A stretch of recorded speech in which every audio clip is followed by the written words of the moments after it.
আজকে আমার video মিটিওরে service reminder কি করে অফ করব তার ওপর। এই দেখুন, আমার এখানে 30,000 হয়ে গেছে, তাই সার্ভিস রিমাইন্ডার চলে এসছে। প্রত্যেক 5,000 কিলোমিটারে এই সার্ভিস রিমাইন্ডারটা অন হয়ে যায়। এবার আমার সার্ভিস করা আছে, সেই জন্য আমি আর সার্ভিস সেন্টারে যাচ্ছি না। এটা কি করে রিসেট করতে হয় সেটা দেখাবো।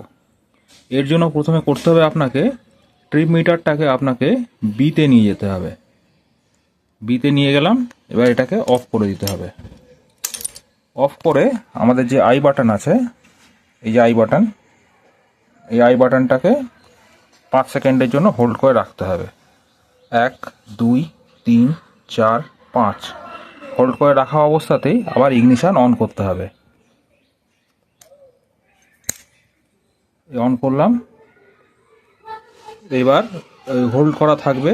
হোল্ড করা অবস্থাতেই এর সাইনটা চলে যাবে। দেখুন, চলে গেছে। খুব সিম্পল প্রসেস। আর এই প্রসেসটা মিটিওরে 350 সিরিজের সমস্ত বাইকেই, এনফিল্ডের, এখানে কাজ করবে।